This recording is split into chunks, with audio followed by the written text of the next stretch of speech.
At the school ceremony, my son clutched another man's hand, calling him dad in front of the whole crowd. My wife smiled proudly, not even looking at me. I realized that day, I wasn't just forgotten. I was replaced, and I made a decision that would tear everything they built apart. The applause in the auditorium faded into a buzzing sound in my ears. I stood near the back, clutching the small, hand-painted project I had stayed up late making with my son. It looked ridiculous now, slightly crooked, colors smudged, glitter everywhere. Across the room, my wife's lover handed the principal a sleek, expensive box. A store-bought masterpiece, no doubt. The principal's eyes widened, and she cooed over it, the way teachers do when a donation is bigger than expected. My son's face lit up proudly as the man ruffled his hair, and somewhere in that innocent look, I realized I had lost a battle I never knew was being fought. I shifted the project behind my back, hiding it like a child ashamed of a poor grade. Parents nudged each other, some whispering. A few mothers cast sympathetic glances, but most wore that same smirk I had seen too many times lately, as if they already knew the private collapse of my life and were waiting for the final show. I thought about walking up, claiming my place. I thought about shouting. But in the end, I simply smiled, small, cold, and hollow, and turned toward the exit. My son's laughter followed me to the door. It wasn't even cruel. It was just unaware. That hurt worse. Outside, the sun was far too bright for the way my chest felt. I walked slowly toward the parking lot, each step heavier than the last. As I passed the school gate, I spotted the trash can. Without hesitating, I dropped the handmade project inside. It made a soft thud against discarded snack wrappers and flyers. I didn't look back. There was no audience for my defeat, and if there had been, I wouldn't have given them a show. As I drove away, the radio crackled on by itself, blaring some upbeat pop song about second chances and young love. I laughed, a sharp, broken sound, and turned it off immediately. At the red light, I stared ahead blankly, my hands gripping the wheel tighter than necessary. Across the street, a small family was taking selfies together, laughing at something on the father's phone. The mother leaned against his shoulder naturally, like breathing. Their kid held both their hands, swinging happily between them. I looked away before the ache could settle deeper. By the time I got home, the house was too silent, too clean. The toys that usually littered the living room floor were gone, neatly stacked in the corner. Her shoes were lined up perfectly by the door, the one she only wore when she was planning to go out somewhere she didn't want me involved in. The faint scent of her perfume lingered in the hallway, too sweet, too cloying. Like an apology I hadn't asked for and didn't believe. I sat down heavily on the couch, feeling the springs groan beneath me. The cushions on her side were still plump, untouched. My side sagged slightly, a pathetic testament to years of waiting up alone. I pulled out my phone, thumb hovering over the messaging app. For a stupid second, I thought maybe there would be something. An apology, an explanation, a mistake. But there was nothing, just the last unread message from her. Busy. Don't wait up. I laughed again, a little quieter this time. Almost gentle. Maybe if you stack enough heartbreak together, it dulls the sharpness. Maybe it becomes something you can carry without bleeding all over yourself. I tossed the phone onto the coffee table and leaned back, staring at the ceiling. The paint was starting to crack above the light fixture, little hairline fractures spiderwebbing out from the center. Funny how you never notice something falling apart until it's almost too late. Eventually, the numbness gave way to cold clarity. I stood up, walked to the bedroom, and pulled the suitcase from under the bed. It was already half-packed from the last time she had threatened to kick me out during a fight. I had left it there, hoping, stupidly, that things would get better. That maybe if I just loved her a little harder, stayed a little quieter, forgave a little more, things would heal. But love isn't glue. Sometimes, love is just the bandage you wrap around a wound you refuse to look at. I tossed in a few clothes, my laptop, a handful of toiletries. There was a photo on the nightstand of us on our wedding day. I picked it up. She was laughing in the picture, head tilted back, her veil slipping sideways. I looked younger, hopeful, standing stiffly beside her in my awkward tuxedo. For a second, I wondered what that boy would think of me now. I set the frame face down and left it there. Before locking up, I scribbled a quick note and left on the kitchen counter. No dramatics, no accusations, just 3 words: take care, goodbye.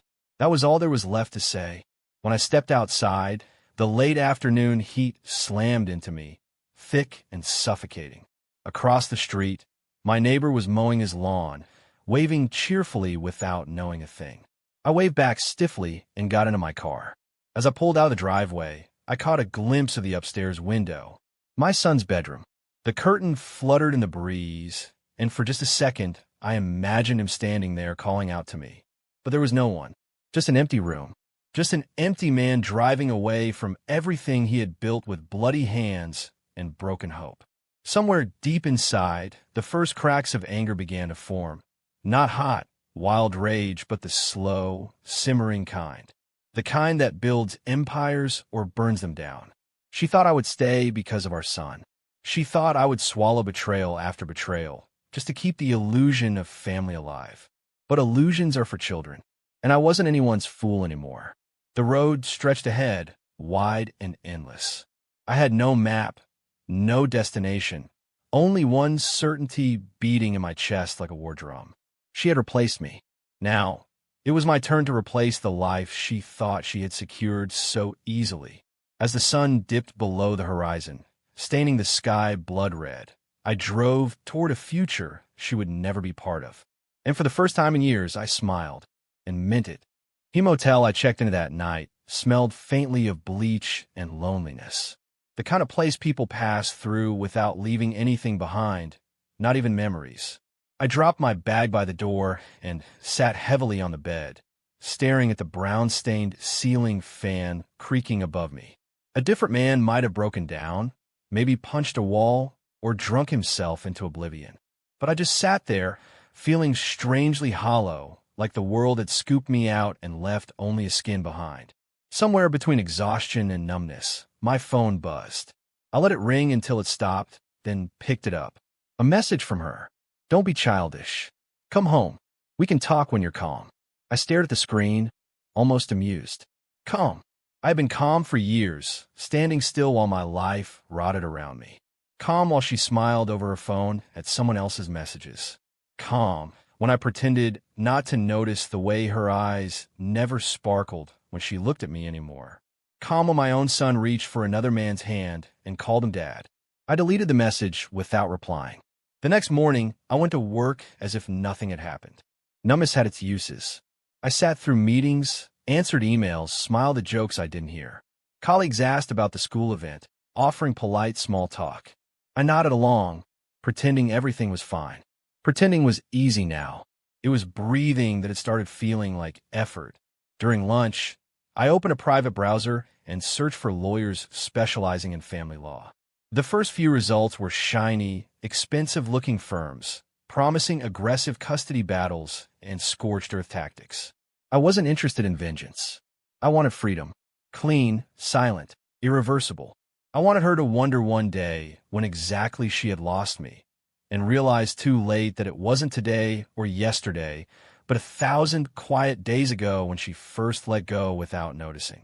In the evening, sitting alone in the dim glow of the motel lamp, I opened the photo gallery on my phone. Pictures of birthdays, beach trips, messy pancake breakfasts, smiling faces, my son, missing a front tooth, beaming up at me, my wife pretending, me believing.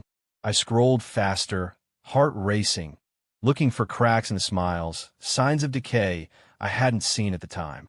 I found them now, the way she leaned slightly away from me, the distracted glances, the tired smiles that never reached her eyes. I deleted them all one by one, each swipe a tiny funeral. Somewhere between deleting the past and dreading the future, I made the decision. No more pretending. No more staying quiet to protect the child.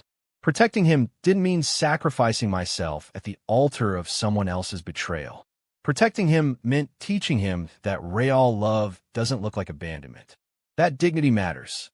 That sometimes walking away is the bravest, kindest thing you can do, especially when it tears you apart to do it. The next day, I found a lawyer. Not the loud, flashy kind, but an older woman whose office smelled of old books and quiet victories. Her handshake was firm, her gaze sharper than most scalpels. After hearing my story, she simply nodded and said, "It's time you start playing offense, not defense." I like her immediately. We started preparing the paperwork. Divorce, custody petitions, financial audits. I provided what I had, bank records, receipts, even screenshots of suspicious messages and locations. Every betrayal she thought she had hidden well was right there, waiting to be used. I didn't feel proud of gathering evidence against the woman I had once vowed to cherish. But I felt awake. Like for the first time in years, my feet were moving instead of sinking. At night, when the loneliness gnawed too loud, I sometimes thought about him. About the man who had so easily slid into my wife's life, into my son's arms. I wondered if he realized the wreckage he walked into, or if he thought he had won some grand prize. In my mind, I pictured him as pathetic, someone who needed to steal what he could never build himself. It didn't bring comfort. Nothing did, but it kept the anger warm in my chest, enough to push me forward when grief threatened to drag me back. On the 5th night away from home, my wife finally called. Not a message this time, a real call. I let it ring until voicemail picked up. She called again, 15 times that night. Around midnight, I finally turned the phone off and dropped it into the drawer. Some bridges don't burn with gasoline and matches. Some crumble quietly from the weight of neglect. Saturday came, and with it, the scheduled visitation with my son. Court-ordered, temporary, but it was something. I waited outside the school gates, heart hammering painfully in my chest. Would he even come? Would he recognize me? Would he hate me for leaving? The car pulled up, and there he was, small and brave in his too big jacket, clutching a backpack twice his size. His mother didn't get out of the car. She barely glanced at me, eyes hidden behind sunglasses despite the cloudy sky. She waved the boy forward, as if shooing a puppy, and pulled away without waiting to see if he even made it across the parking lot safely. He hesitated for a moment, glancing back, then trudged toward me. I knelt to his height, heart aching at how unsure he looked. "Hey, buddy," I said softly. "Ready for some adventure?" He nodded, not smiling but not crying either. I counted that as a victory. We spent the afternoon at the arcade, eating greasy pizza, playing ridiculous games, laughing over terrible dance machine moves. For the first time in weeks, the knot in my chest loosened slightly. At one point, he looked up at me, eyes serious, and asked, "Are you mad at Mommy?" I paused, choosing my words carefully. "No, buddy. I'm just sad sometimes. But it's not your fault, okay?" He nodded solemnly, like he was storing the information for later. Then he dragged me back toward the racing games, and for a while, it was just us. No betrayals, no broken promises, just the sound of cheap speakers and laughter. As I drove him back, he fell asleep in the passenger seat, clutching a small plush toy he had won. I glanced at him, peaceful and soft in sleep, and something in my chest cracked painfully open. This was why I had stayed so long, why I had endured so much. But love, real love, doesn't ask you to destroy yourself for it. At the drop-off, my wife stood waiting by the gate. She looked tired, harried, like someone who realized too late that the winning hand she bet everything on wasn't worth much after all. She opened her mouth to say something, but I handed the boy over without meeting her eyes. "Good night, buddy," I whispered, ruffling his hair. He mumbled something half asleep and clung to me for a second longer before she yanked him gently away. I turned and walked back to my car, never looking back. I knew she was watching. I could feel her gaze burning into my back, full of things she wanted to say but didn't dare. I didn't care anymore. Let her choke on her own silence. I had carried enough of her guilt for a lifetime. Now she could carry her own. As I pulled out of the parking lot, a heavy rain began to fall, slapping against the windshield in frantic, messy drops. I flicked on the wipers and laughed softly, almost relieved. Let rain. Let flood. I wasn't drowning anymore. I was learning to swim. The next morning, I found myself sitting in a small, dimly lit office across from my lawyer, sipping bad coffee that tasted like burnt hope. She slid a folder across the desk toward me. "You might want to see this," she said calmly, like she wasn't about to rip open another wound in my already battered chest. I flipped it open and scanned the documents inside. Bank statements, transfer receipts, property deeds, all leading to one conclusion. She had been moving her money out slowly for over a year, piece by piece, quietly, carefully, preparing for a life without me long before I ever realized we even needed saving. The final page made my hand tremble slightly. A notarized document transferring ownership of our son's college fund into an account bearing only her name, and a second name underneath it. His. The man my son had called Dad. The man my wife had smiled at while standing next to my son in public, pretending like I was nothing more than a stubborn ghost. I closed the folder quietly. My lawyer watched me with a mixture of sympathy and professional distance. "We can go after her for this," she said. "You'll have a strong case, especially with the criminal background on the other party." She leaned back, steepling her fingers. "You have options now. Options." I rolled the word around in my mouth like a bitter candy. For so long, I had felt trapped, cornered by love, by duty, by fear. Now, the walls had collapsed, and I was standing in the ruins. Free, terrifyingly free. I smiled, a tight, unfamiliar thing, and said, "Let's proceed." That afternoon, while rain pattered against the windows, I made a few quiet phone calls. Canceled the joint credit cards. Froze the savings accounts she had overlooked. Pulled the emergency stash from the safe deposit box I had opened years ago and promptly forgotten about. She had planned for a war she thought I would never fight. She had forgotten that even the quietest man has his breaking point, and that broken men don't come back the same. Afterward, I drove to a nearby mall, not because I needed anything, just because I needed to be somewhere that didn't reek of memories. I wandered aimlessly through the crowds, passing shining shop windows and laughing couples. Somewhere near the food court, a little boy ran past me, clutching a balloon in one hand and a lollipop in the other. His mother chased after him, laughing breathlessly. It twisted something inside me, sharp and sudden, but I shook it off. I ended up at a small, grimy bar tucked between a laundromat and a pawn shop. It was mostly empty, save for a few sad-looking men nursing their loneliness at the counter. I ordered a drink I didn't really want and sat at a booth near the window, watching the gray sky bleed into night. As I sipped, I thought about the man who had stolen my place. The man who thought he could just step into my life, into my son's memories, into my wife's bed, without consequence. A cheap, petty voice in my head wanted to storm into their house, scream, break things, make them feel even a fraction of what I felt. But louder than that was another voice, calm, cold, calculating.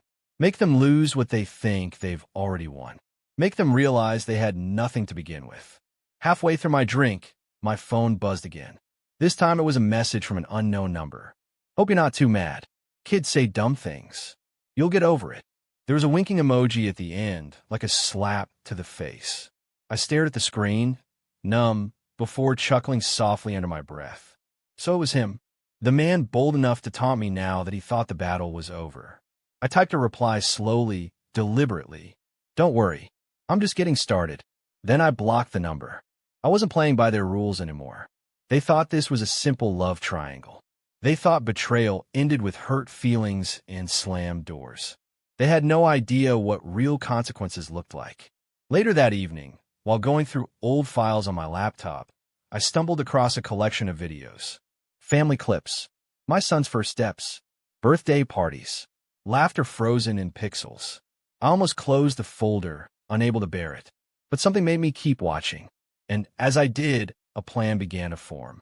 See, in the background of almost every video, every photo, there were small but damning details. Her with her phone hidden under the table. Glances exchanged with him when they thought no one was looking. Days when she claimed to be working late, but was caught on camera at events she shouldn't have been at. Piece by piece, the puzzle started coming together. She hadn't just fallen out of love. She had been dismantling our family carefully, brick by brick, in plain sight. I copied everything onto a flash drive, then another, then two more. I wasn't going to use it to humiliate her. Not yet. Not unless she forced my hand. But it was my insurance policy now. She had treated me like I was disposable, forgettable, replaceable. That was her mistake. Some things, once broken, don't bend, they cut. The next morning, when I walked in my lawyer's office, I carried the flash drive like a sword. We updated the petition, added charges, strengthened my custody claim, froze more assets. Every signature felt like a nail sealing a coffin. Not hers, not his, theirs, their fantasy, their happy ending.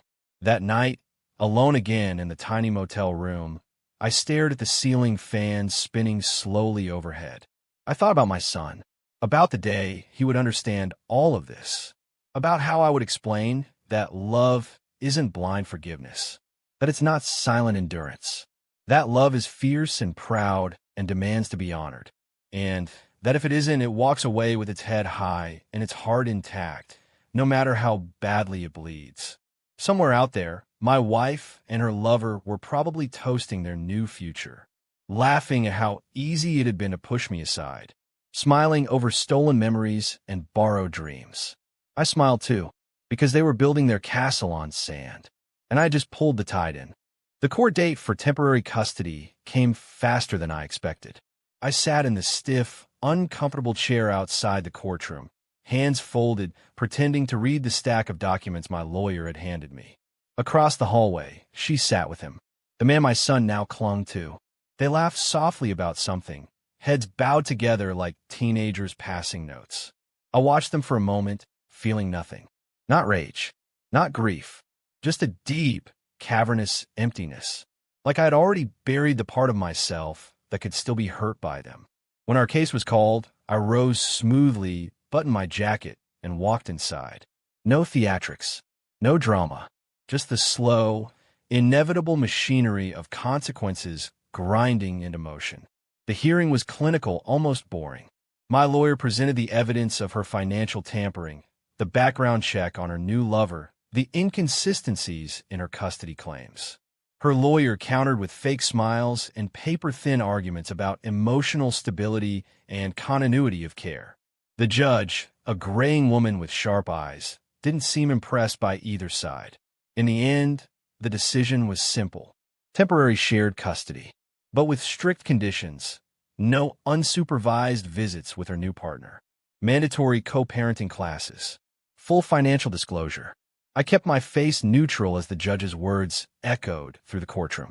Inside, a small ember of satisfaction warmed me. She wasn't invincible anymore. The cracks were showing.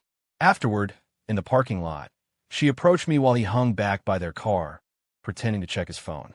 Her face was tight, controlled, like a dam ready to burst. "We don't have to do this," she said under her breath. "We can still fix it. For him." Her hand fluttered vaguely toward the courthouse, toward the future she thought she could still shape. I looked at her, really looked at her, for the first time in months. She wasn't the woman I had married. She wasn't even the woman I had mourned. She was a stranger in familiar skin. "There's nothing left to fix," I said simply. "Just consequences to live with." Her eyes flashed with something, anger, fear, desperation, but I turned away before I could find out which. I had a son to think about. I had a life to rebuild. I didn't owe her another second of my pain. That evening, my son came to stay with me at the motel. It wasn't much, but I had scrubbed it clean, bought him new bed sheets with cartoon characters, stocked a mini fridge with all his favorite snacks. He seemed hesitant at first, lingering near the door like he wasn't sure if he was allowed to stay. I knelt down, smiling gently. "This is your home too, buddy. Whenever you want." Slowly, he crept inside, clutching his small suitcase. We spent the evening building a Lego castle on the lumpy motel carpet. For a few hours, it felt almost normal, like maybe pieces could be picked up after all. But bedtime brought the cracks. As I tucked him in, he clutched the stuffed animal tighter and whispered, "Will he read me a story tonight?" He didn't say my name. He didn't ask if I would. He asked for him. I froze, my heart squeezing painfully in my chest. I smoothed his hair back from his forehead and whispered, "Tonight, it's just me and you, okay?" He nodded, but I could see the confusion in his eyes, the sadness he didn't know how to voice. He was just a kid, caught in a war he didn't start, carrying shrapnel in a heart too small to understand it. I sat beside the bed long after he fell asleep, staring at the cracked ceiling and listening to the cars pass by outside. Somewhere along the way, my son had stopped seeing me as the anchor in his world. Somewhere, I had been replaced, and he hadn't even realized it. Betrayal doesn't always come with anger. Sometimes it comes with the slow, inevitable shifting of loyalties, the erosion of trust, grain by grain, until you're just a ghost wandering through someone else's memories. The next morning, as I packed his things to take him back, he asked if we could stop by the ice cream shop near the park. I agreed immediately, eager for any excuse to stretch out our time together. We sat at a sticky plastic table under a faded umbrella, him licking chocolate from his fingers, me nursing a coffee that tasted like regret. Out of nowhere, he said, "Mommy says I'm going to have 2 dads now. Isn't that cool?" He grinned, innocent and proud, like he was sharing a secret he thought would make me happy. I choked on my coffee, coughing hard enough to make people glance over. When I finally caught my breath, I managed a weak smile.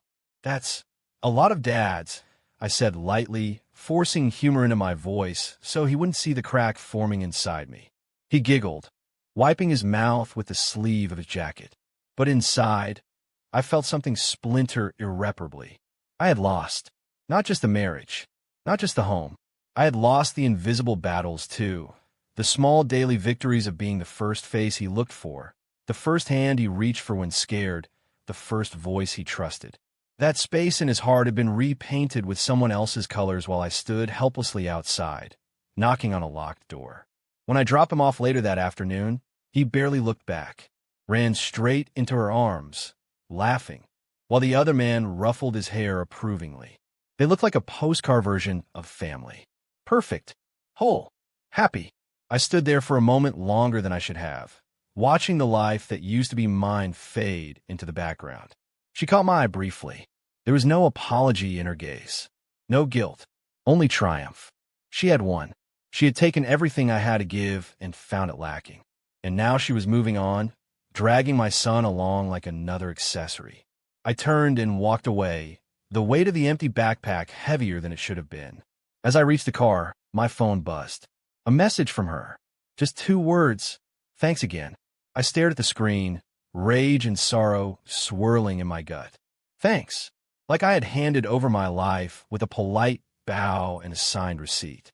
Like she had done me a favor by stripping me down to nothing. I deleted the message and started the engine. The radio blared some overly cheerful pop song again. I switched it off immediately, driving in silence. Somewhere deep inside, the broken pieces of myself began to shift. Not falling apart this time, but locking into place. Hardening. I had been fighting to hold on to something that didn't exist anymore. Fighting for a version of her that was long dead. Fighting for a dream that had already turned into a nightmare. It was over. Not just the marriage. Not just the custody battle. It was the death of a man who had loved too much, trusted too blindly, stayed too long. The man who drove away that afternoon wasn't the same man who had once vowed to stay through sickness and health. That man was gone, buried under broken promises and cheap smiles. What remained was someone colder, stronger, wiser, and he wasn't done yet. Monday morning, the courthouse opened just as the first light cut through the city haze. I was already there, standing by the worn marble steps, folder tucked neatly under one arm. Inside, it was everything. The evidence of financial manipulation, hidden assets, secret messages, and every selfish move she thought would stay buried. Today wasn't about screaming or throwing punches. Today was about precision, about cutting cleanly, deeply, and permanently. By noon, my lawyer had filed everything. Freezing the joint accounts was the first blow. The next was the restraining order against introducing our son to any romantic partners without court approval. The third was the formal request to audit her finances, citing evidence of fraudulent transfers. It was legal paperwork, thick and dry, but every page signed was a hammer driving another nail into the coffin of her new perfect little life. By 3 o'clock, her credit card stopped working. By 4, her car loan was flagged. By 5, her phone lit up with calls she couldn't afford to answer. The tower she thought she built so carefully began crumbling, faster than she could catch the falling stones. That night, I didn't go back to the motel. I checked into a small furnished apartment closer to my office. Nothing fancy, but it had big windows and a view of the river, and the moment I stepped inside, it smelled like fresh beginnings instead of old regrets. I sat down on the bare mattress. No decorations yet, no old memories cluttering the corners. And for the first time in months, I breathed without feeling like the air was laced with sorrow. My phone buzzed again. This time, it was a string of messages. From her.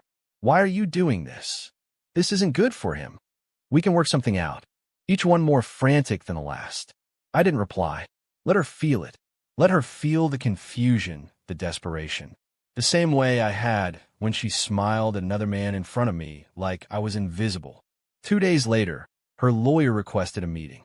They proposed a settlement, rushed, desperate, ridiculously uneven in my favor. She offered up nearly all remaining marital assets, joint investments, and even backtracked on her custody claims. It was a white flag disguised in legal jargon. Proof that her new family wasn't holding up under pressure. Proof that maybe, just maybe, she was starting to realize that building a castle on lies comes with an eviction notice. Still, I didn't jump at the offer. I let it sit. I let her sweat. Meanwhile, quietly, another plan was unfolding. The private investigator had found something else. Something bigger. Her new lover, the man who was now trying to co-parent my son, had an open fraud case pending in another state, hidden under an alias. A sloppy, stupid mistake. I laughed when I heard it. Not a bitter laugh. A genuine, belly-deep chuckle. It was almost too easy. With my lawyer's help, I submitted the evidence to the court. Requested an emergency review of custody agreements. It didn't take long. The judge didn't even blink. Effective immediately, all custody transfers involving her were suspended pending investigation. My son was placed with me full-time. Not because I shouted the loudest. Not because I cried the hardest, but because the truth had a way of rotting through every lie eventually, given enough time and patience. The moment the ruling was signed, I drove straight to the school. Walked through the crowded hallways like a soldier returning home. Found him at his locker, tiny and uncertain, surrounded by a sea of noise and indifference. He looked up when he saw me. There was a flicker of confusion, then recognition. Then something else, relief, maybe, or maybe just the instinctive pull toward the one person who never let go. Ready to go, buddy? I said, smiling like my heart wasn't pounding out of my chest. He nodded shyly, grabbed my hand. His grip was smaller than I remembered. Or maybe it was just that I had finally stopped squeezing too hard, stopped trying to hold on to things already slipping away. As we walked out of the school, I spotted her waiting near the parking lot. Saw the moment she realized something was wrong, the panic, the disbelief. She started toward us, but the school security guard intercepted her, holding up the court papers. I didn't look back, didn't wave, didn't gloat. I just opened the car door, buckled my son in, and drove away. At home, our new home, he wandered the small apartment, wide-eyed, exploring every corner. It wasn't a mansion. It wasn't a dream house, but it was safe. It was ours. I ordered pizza. Let him pick the toppings. Let him stay up past bedtime, building a blanket fort. Let him be a kid in a world that had made him grow up too fast. Later, when he was curled up asleep under a pile of mismatched blankets, I sat on the balcony, staring out over the water. The city lights shimmered on the surface like broken stars. Somewhere out there, she was realizing that love isn't something you can replace. Trust isn't something you could just transfer like a bank account. And family isn't built out of convenience. It's built out of the quiet, daily, thankless work of showing up, of staying, of fighting for someone even when they're too young or too lost to know you're fighting. I sipped the lukewarm coffee in my hand, smiling to myself. This wasn't the ending she thought I'd have. This wasn't the tragedy she imagined I'd collapse under. This was a new beginning. And the best part? I hadn't even started writing the next chapter yet. The message came a week later, folded quietly between endless work emails and boring advertisements. An invitation, family gathering, her parents' wedding anniversary, formal dress required. Children welcome. I stared at it for a long time, debating. Part of me wanted to ignore it, delete it like she had deleted me. But another part, the part that still burned cold and steady, saw the opportunity for exactly what it was. It wasn't about her anymore.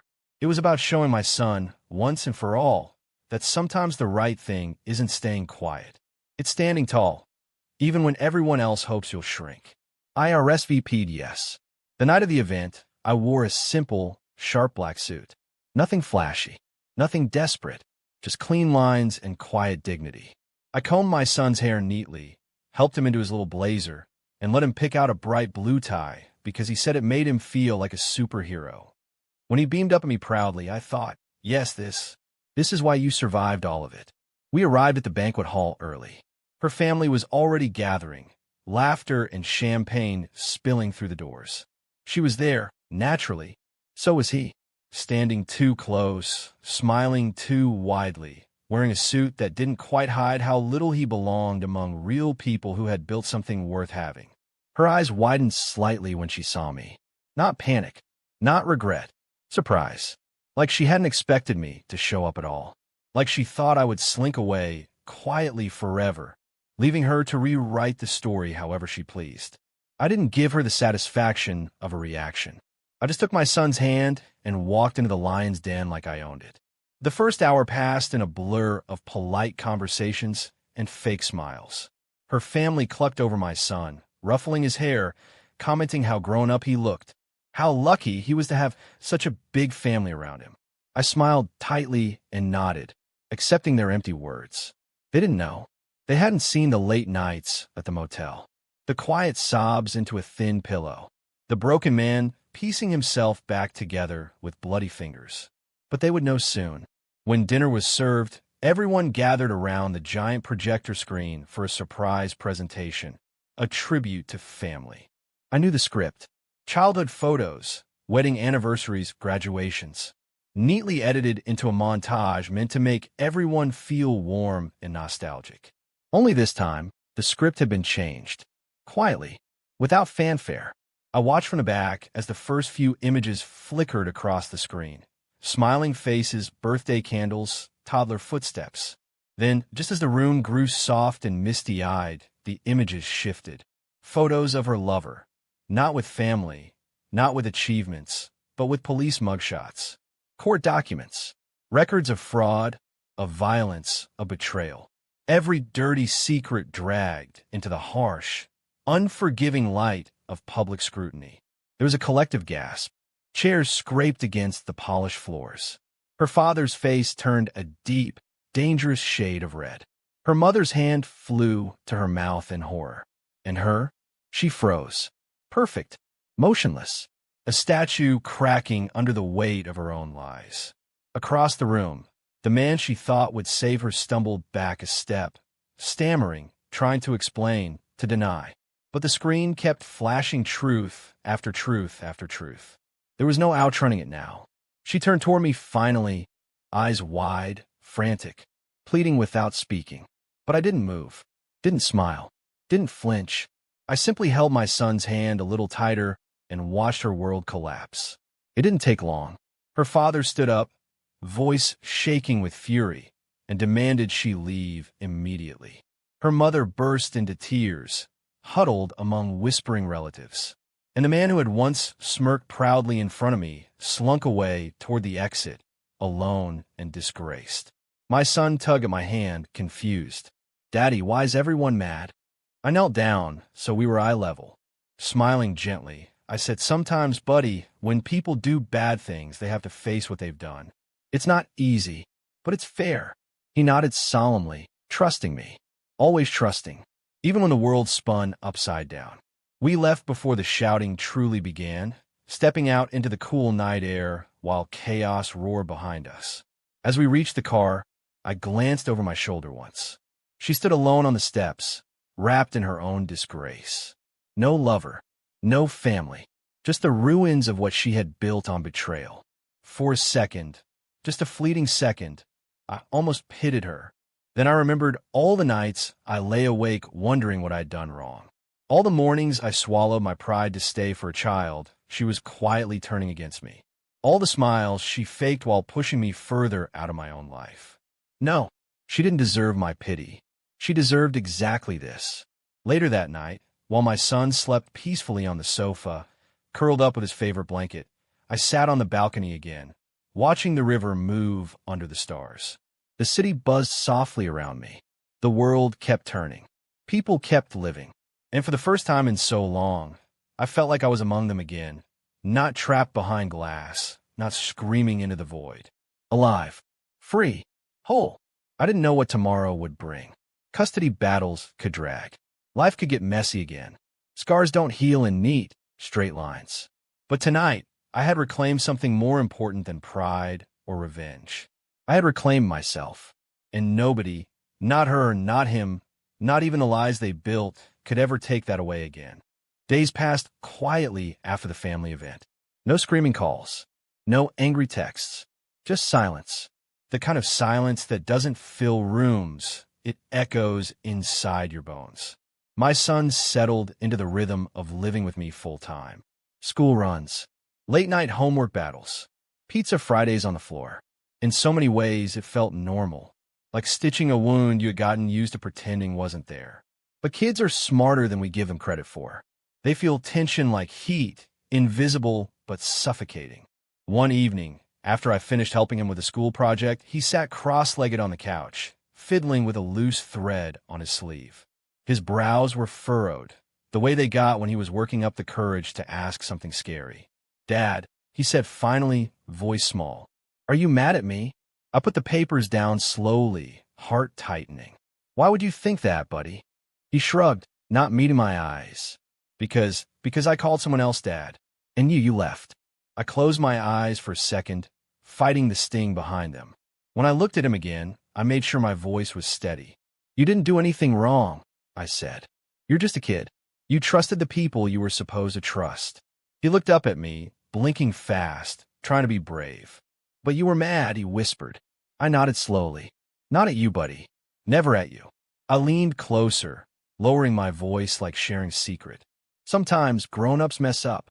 They make promises they don't keep. They forget to protect the people they love. And when that happens, sometimes the best thing to do is walk away. "But I didn't want you to walk away," he said, almost a sob. "I wanted you to stay." The words hit harder than anything I had prepared for. I pulled him into my arms, holding him tightly as he trembled against me. "I know," I said into his hair. "I know, little man, and I'm sorry it felt like I left you. But I never stopped loving you. Not for 1 second." He clung to me, crying quietly in that way kids do when their hearts crack a little too early. I let him cry. I let him feel it. I didn't tell him to be strong. Strength wasn't pretending you weren't hurt. It was standing there anyway, with all your broken pieces showing. After a while, he pulled back and wiped his face stubbornly on his sleeve. "Are you going to leave again?" he asked. "No," I said simply. "I'm right here. And I'm not going anywhere unless you tell me to." He gave a watery laugh, hiccuping. "I'm never telling you to go." "Good," I smiled. "Because you're stuck with me, kiddo." He laughed again, a little louder this time, and the sound lifted something heavy off my chest. That night, after he had fallen asleep curled against me on the couch, I sat awake staring at the ceiling, thinking. He had been weaponized without even knowing it, pulled back and forth like a trophy in a war he didn't choose. And he still came back, still trusted me enough to believe in me, still loved me when I didn't even know if I was worth loving anymore. I realized something sitting there in the dark. Winning wasn't about humiliating her. It wasn't about the custody rulings or frozen accounts or courtroom victories. Winning was about this, the small, quiet loyalty of a child who saw you for who you really were. The kind of love that couldn't be bought with gifts or bribed with shiny promises. The kind of love that survived betrayal and distance and whispered lies. The next morning, as I packed his lunch for school, I tucked a note inside. A simple message scribbled on a napkin. "I'm proud of you. Always." He found it at lunchtime and later told me he showed it to his whole table. His teacher even emailed me, saying how happy he had looked all day. One tiny note, one tiny reminder that some bonds don't break. They just weather storms and come out stronger on the other side. Meanwhile, outside our little bubble, The aftermath of the family gathering rippled through the city like an invisible earthquake. Her parents withdrew their support. Her once pristine image crumbled into whispers and judgmental stares. The man she thought would save her disappeared without a trace, leaving her to fend for herself in the ruins. She called once. Late at night, the phone buzzing against the nightstand. I didn't answer. She didn't leave a voicemail. Some things deserve to be answered with silence. I wasn't angry anymore. Not really. I had loved her once, in the way a man loves when he still believes love can fix anything. I didn't hate her now, but I couldn't mourn her either. She wasn't the home I lost. She was just the storm that taught me how to rebuild. 2 weeks after the fallout, I sat with my son on the balcony again, watching the stars blink into existence. "Hey, Dad," he said, pointing upward. "You think Grandma's up there?" I smiled softly. "I think so, buddy." He leaned his head against my shoulder. "You think she's proud of us?" I looked up at the night sky. Vast, quiet, full of unseen things. "Yeah," I said. "I think she's really proud." He smiled, content, and we sat there for a long time, wrapped in the kind of peace you can't buy. The kind you only earn after surviving everything you thought would break you. I wasn't the same man who stood broken in the rain outside that school ceremony. I wasn't the same man who once thought forgiveness was the only way to prove love. I was something stronger now, something quieter, something better. And as the city slept around us, I made a silent promise to the boy breathing steadily against my side. Whatever storms came next, we would weather them together. Not perfectly, not without scars, but together, always together. Seasons changed quietly after that. Summer faded into a crisp, blustery fall, the kind that carried the scent of bonfires and new beginnings. Life didn't explode into some grand, cinematic transformation. There were no dramatic montages, no sweeping declarations. Instead, there were small, steady changes. Morning routines that settled into quiet peace. Homework done together at the kitchen table. Weekend trips to the park, messy ice creams, sleepy car rides home. I built a new life, one day at a time, piece by piece. And for the first time, the pieces actually fit. Work picked up faster than I expected. Opportunities found me, not because I chased them, but because people started noticing the man I had become. Reliable, quietly relentless, unbreakable. I didn't talk about the past, didn't drag my scars into every conversation. I carried them inside, silent reminders of the storms I'd walked through and survived. And my son? He bloomed. His teachers said he smiled more now, participated more. He didn't need to check his phone every 5 minutes for missed calls. He didn't flinch when the bell rang, afraid of what might be waiting outside. He laughed louder, slept better, loved harder. One chilly Saturday, we wandered through a local fair, hand in hand. He tugged me toward a booth selling little carved wooden animals, each more lopsided than the last. "Pick one, Dad," he said, grinning. I pointed to a wolf.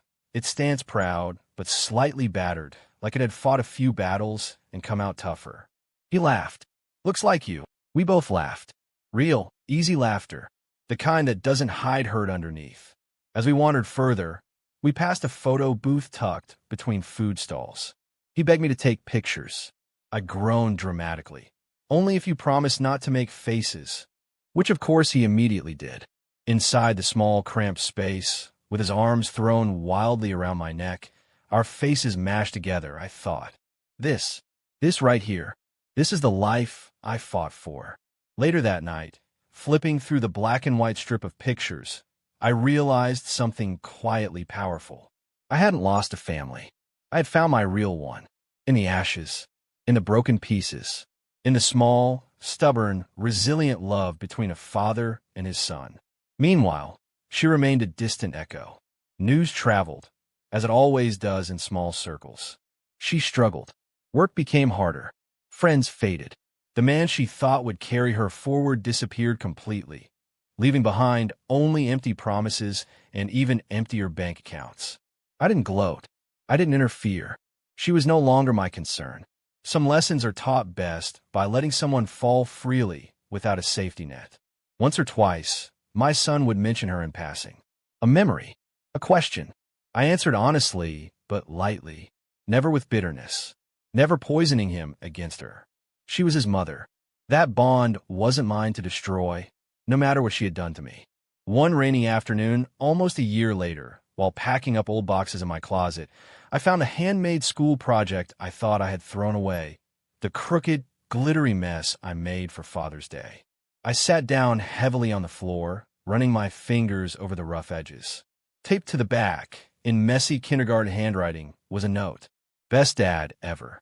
For a long time, I just sat there, the rain tapping against the windows, the weight of it all, the loss, the love, the survival, filling the room until it felt almost sacred. I could have given up back then, could have walked away, bitter and broken, leaving a trail of ruined memories behind me. But I hadn't. I had stayed, fought, rebuilt, and in doing so, I hadn't just saved myself. I had saved the best parts of my son's childhood too. The future stretched ahead, not shiny and perfect, but real and raw and beautifully uncertain. We'd move to a bigger place eventually. Maybe get a dog. Maybe travel somewhere he'd always dreamed of seeing. Maybe fall in love again someday. Or maybe not. Either way, it wouldn't define me.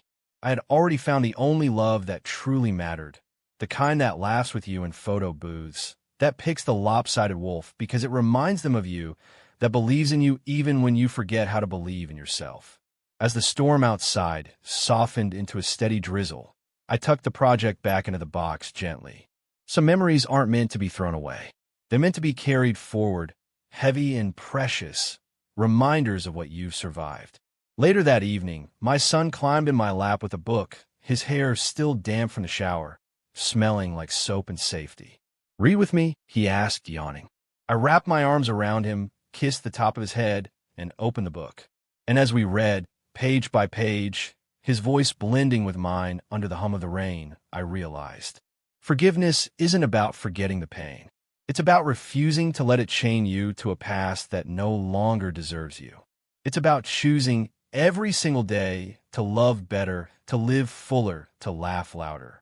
Not for the ones who broke you, but for the ones who stayed, for the ones who mattered. For yourself. Always for yourself.